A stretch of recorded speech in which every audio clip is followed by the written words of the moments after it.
kita mulai dari peternakan, maksudnya kita start dari peternakan, itu bisa jadi nanti kita finishnya itu nggak di peternakan, bisa finishnya itu di usaha yang lain.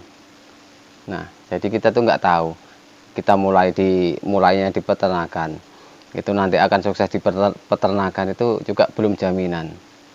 Banyak orang yang mulainya dari tukang becak ternyata suksesnya jadi pengusaha. Banyak orang yang mulainya dari tukang ojek, finishnya justru suksesnya di mana.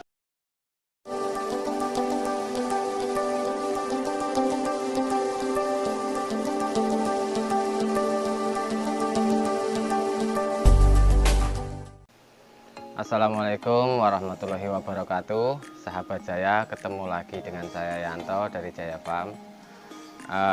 Kali ini dengan suasana yang sedikit berbeda ya. Mohon maaf, ini saya masih berada di salah satu toko swalayan yang kami kelola. Karena ini adalah rutinitas saya, setiap malam sudah tutup begini, saya masih harus menyelesaikan beberapa pekerjaan yang tidak bisa saya selesaikan di siang hari. Karena di siang hari itu saya masih harus mengurus ternak dan juga beberapa pekerjaan yang lain. Dan di sini saya sempatkan membuat video untuk menjawab beberapa pertanyaan dari sahabat Jaya yang masuk ke kita itu melalui pesan WA tentang bagaimana caranya memulai sebuah usaha, baik itu di bisnis, di perdagangan. Ada juga yang bertanya tentang peternakan. Nah, di kesempatan ini saya akan menjawab di bagian yang peternakan dulu. Begini sahabat Jaya, mau di bidang usaha apapun itu, kalau kita mau memulainya, nah ini poin yang utama adalah belajar. Kalau kita mau memulai usaha ternak, ya berarti yang paling bagus adalah kita harus belajar pada orang yang berpengalaman di bidang peternakan.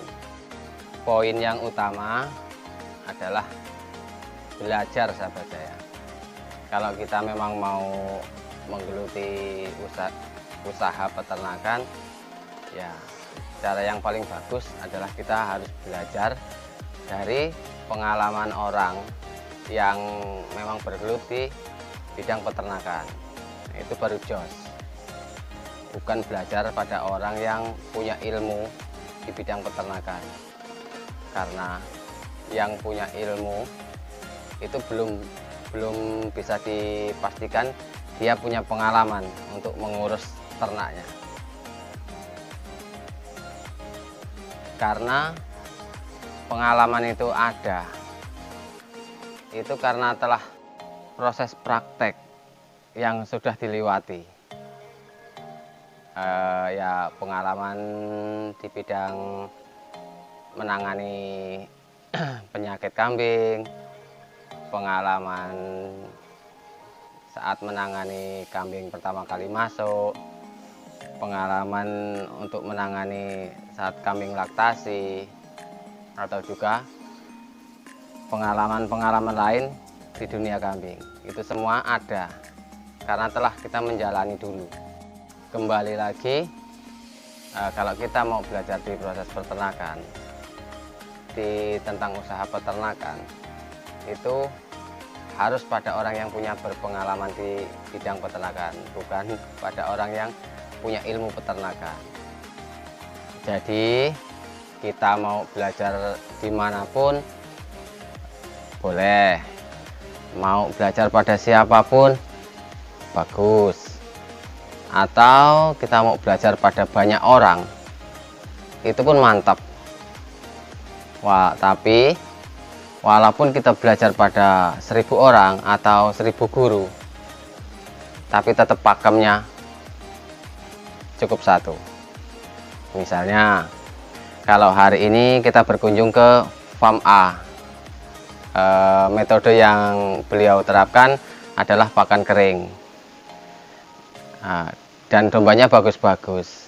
Nah, kemudian besok kita berkunjung lagi ke farm B. Dan metode yang diternak itu terapkan adalah pakan silase. Kemudian besoknya lagi kita berkunjung ke farm berikutnya, itu dengan metode yang lain lagi. Akhirnya kita bingung mau beternak dengan menerapkan metode yang mana, karena ketiga-tiga metode yang sudah kita kunjungi itu baik semua, tapi nggak mungkin kalau ketiga-tiganya itu kita terapkan di usaha kita. Yang jelas pengeluaran kita itu akan jauh lebih besar. Yang kedua, untuk hasilnya itu pasti kacau. Nah, sahabat saya, inti dari jawaban yang bisa saya berikan atas pertanyaan sahabat saya tentang gimana caranya memulai sebuah usaha peternakan adalah, yang pertama, kita harus memulai dari hal yang terkecil. Dengan kita mulai menanam hijauan ataupun itu ramban-rambanan, kalau bisa ya komplit lah, itu kita lakukan itu dulu. Nah, setelah 2 bulan yang kita tanam itu usianya 2 bulan, kita barulah mulai untuk bikin kandangnya. Nggak usah terlalu mewah, nggak usah terlalu berlebihan, walaupun modalnya ada. Nah, setelah kandang itu jadi, cara yang ketiga itu baru kita mikirkan untuk mengisi ternaknya. Kalau saran saya, sedikit dulu, 5 ekor atau maksimal di 10 ekor. Kembali lagi, walaupun modalnya ada. Nah, dari 5 ekor itu kita pelajari dulu. Dari 5 ekor itu kita pahami dulu gimana pola makannya, gimana prosesnya, dan gimana cara menangani masalah-masalahnya. Nah, kalau emang kita itu udah berhasil di 5 ekor itu, atau kita berhasil di 10 ekor itu, barulah kita mulai untuk menambah populasi. Tentunya diimbangi dengan kapasitas pakan yang kita tanam. Jadi semua bertahap, sahabat saya. Usaha apapun itu, baik di dunia perdagangan, di dunia olahraga, ataupun di dunia peternakan, itu nggak ada yang ujuk-ujuk besar. Pasti akan dimulai dari kecil dulu. Contohnya saya, seandainya saya belum pernah dagang, belum pernah jualan, tiba-tiba saya buka langsung seperti inilah, dengan sekian ribu jenis item atau barang.